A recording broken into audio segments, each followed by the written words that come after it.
In a small Yoruba village surrounded by thick palm trees and red earth paths, lived a young boy named Ayo.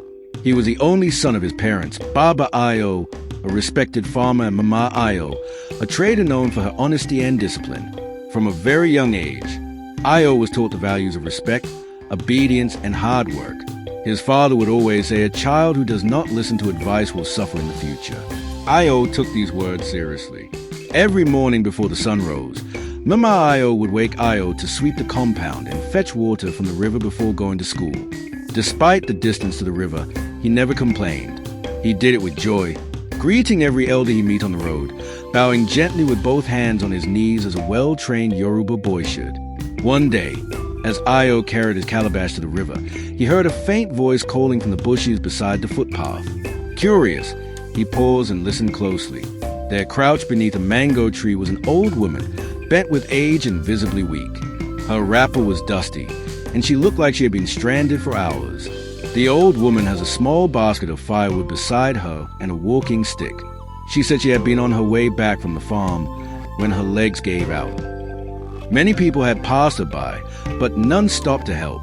Without hesitation, Ayo placed his calabash beside the tree, lifted her firewood and offered her his hand. Though she was heavy and slow, Ayo stayed patient and walked with her all the way to her hut, which was just by the outskirts of the village far off his usual path to the river. When they arrived, she smiled and thanked him deeply. She blessed him from her heart, saying, "My child, you will never lack. As you have honored the old, the land will honor you." Ayo simply nodded, bowed, and continued his journey to the river, though now it was late. When he returned home, Mama Ayo scolded him for staying too long, thinking he had played along the way.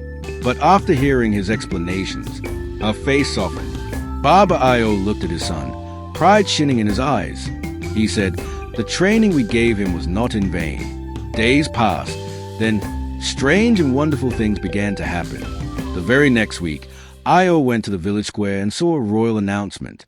The king's only son had returned from the city and was offering a scholarship to one well-behaved village boy to study abroad. Names were submitted and Ayo's name came up, recommended by the village elders who had long admired his good manners and helpfulness. Unknown to anyone, the old woman he had helped was the king's elder sister, who had decided to disguise herself to test the heart of the youth. Ayo was called to the palace. There, the old woman stood, dressed in rich attire, her identity revealed. She told the story of how only Ayo had shown compassion. The king, impressed by the boy's upbringing, gave him not just a scholarship, but also offered Baba Ayo a new farmland and Mama Ayo a better market stall. From that day forward, Ayo's life changed. But he never forgot where he came from. Even after he traveled abroad, he always bowed to greet elders, served his parents with joy, and returned often to the village to support other youths like him.